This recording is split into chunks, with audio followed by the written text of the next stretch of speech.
बिस्मिल्लाहिर्रहमानिर्रहीम। ख़वातीन के एक मरूफ सरकारी कॉलेज में इंग्लिश का पीरियड था। एक तलबा ज़ोर ज़ोर से रोने लगी। टीचर ने पढ़ाना छोड़ दिया। भागम भाग उसके पास जा पहुंची, नरमी से दरियाफ़्त किया, क्या बात है बेटी, आप क्यों रो रही हो?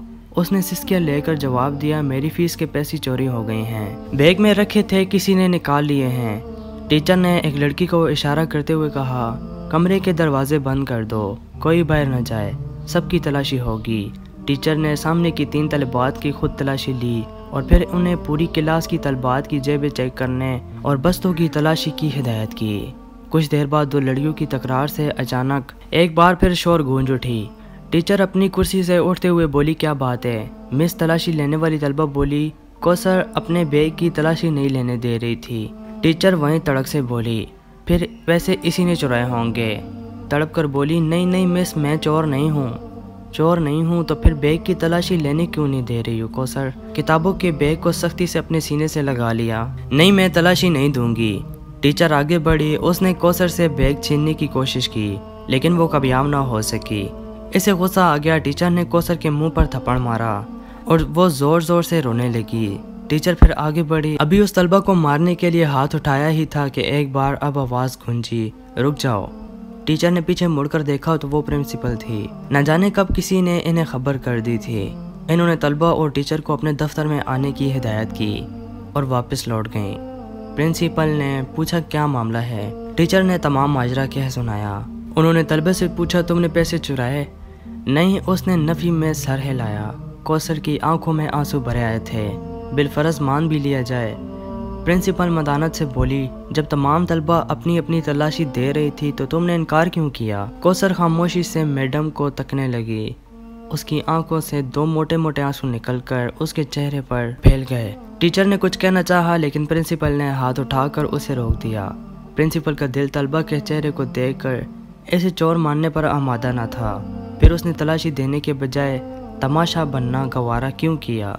इसमें क्या राज है? वो सोचने लगी और फिर कुछ सोचकर टीचर को क्लास में जाने का कह दिया। प्रिंसिपल ने बड़ी मोहब्बत से कौसर को अपने सामने वाली नशिस्त पर बिठाया, फिर इस्तिफार किया। उसने खामोशी से अपना बैग इनके हवाले कर दिया। प्रिंसिपल ने इश्तियाक, तजस्सुस और धड़कते दिल के साथ बैग खोला, मगर ये क्या, किताबों कापियों के साथ एक काले रंग का भोला पिसका हुआ शापिल बैग में से बाहर निकल आया। तलबा को यूं लगा जैसे उसका दिल सीने से बाहर निकल आया हो।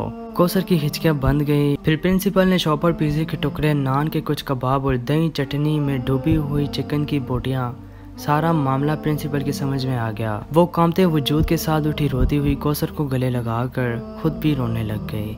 कौसर ने बताया कि मेरा कोई बड़ा भाई नहीं है, दीगर 3 पहिए से छोटे हैं। वालिद साहब रिटायरमेंट से पहले ही बीमार रहने लगे थे। घर में कोई और कफील नहीं है। पेंशन से गुजारा नहीं होता। भूख से मजबूर होकर एक दिन रात का काफा था। नाश्ते में कुछ ना था। कॉलेज आने लगी तो भूख और नकाहत से चलना मुश्किल हो गया। मैं एक तिक्का कबाब की दुकान के आगे से गुजरी तो कचरे में कुछ नान के टुकड़े और आध खाना एक चिकन पीस पड़ा था। मैंने उसको बेहतियार उठा लिया। करीबी नल का पानी पीकर खुदा का शुक्र अदा किया। फिर ऐसा कई मरतबा हुआ। एक दिन मैं दुकान के थड़े पर बैठी पेट के दोज़ख बढ़ रही थी कि दुकान के मालिक आ गया। उसने मुझे देखा तो देखते ही रह गया। नदीदों की तरह नान और कबाब के टुकड़े खाता देखकर पहले वो परेशान हुआ, फिर सारी बात उसकी समझ में आ गई। वो एक नेक और हमदर्द इंसान साबित हुआ। मैंने उसे अपने हालात सच सच बता दिए। उसे मुझ पर बहुत तरस आया। अब वो मुझे कभी कभी घर का खाना भेज देता है और ग्राहकों का बचा हुआ खाना, बर्गर वगैरह रोज़ाना शापर में डालकर अपनी दुकान के बाहर एक मखसूस जगह पर रख देता है। जब मैं कॉलेज आते हुए उठाकर किताबों के बैग में रख लेती हूँ और जाते हुए खाना ले जाती हूँ। मेरे अम्मी अब्बू को इल्म है। मैंने कई मरतबा देखा लोगों का बचा कच्चा खाना खाते वक्त उनकी आंखों में आंसू होते थे। मेरे बहन भाई छोटे हैं, उनको कुछ इल्म नहीं, वो तो एक दूसरे से छीन कर भी खा जाते हैं। खुदारा अपने इर्द गिर्द ऐसे सफ़ेद पोश लोगों का ख्याल रखा करें। ये अपनी इज्जत को गुर्बत पर तरजीह देते हैं। ऐसे लोगों की इज्जत का ख्याल रखें। अल्लाह ताला आपकी इज्जत का ख्याल रखेगा। दोस्तों, अगर आपको ये वीडियो अच्छी लगी तो कमेंट सेक्शन में अपनी राय ज़रूर बताएं और अगर हमारे चैनल पर फर्स्ट टाइम आए हैं तो चैनल को ज़रूर सब्सक्राइब करें और साथ में दिए गए बेल पर क्लिक करें। काश कि ये बात तेरे दिल में उतर जाए। ख्वाहिश सिर्फ इतनी है कि कुछ अल्फाज लिखूं जिससे कोई गुमराही के रास्ते पर जाते जाते रुक जाए, ना भी रुके तो सोच में ज़रूर पड़ जाए।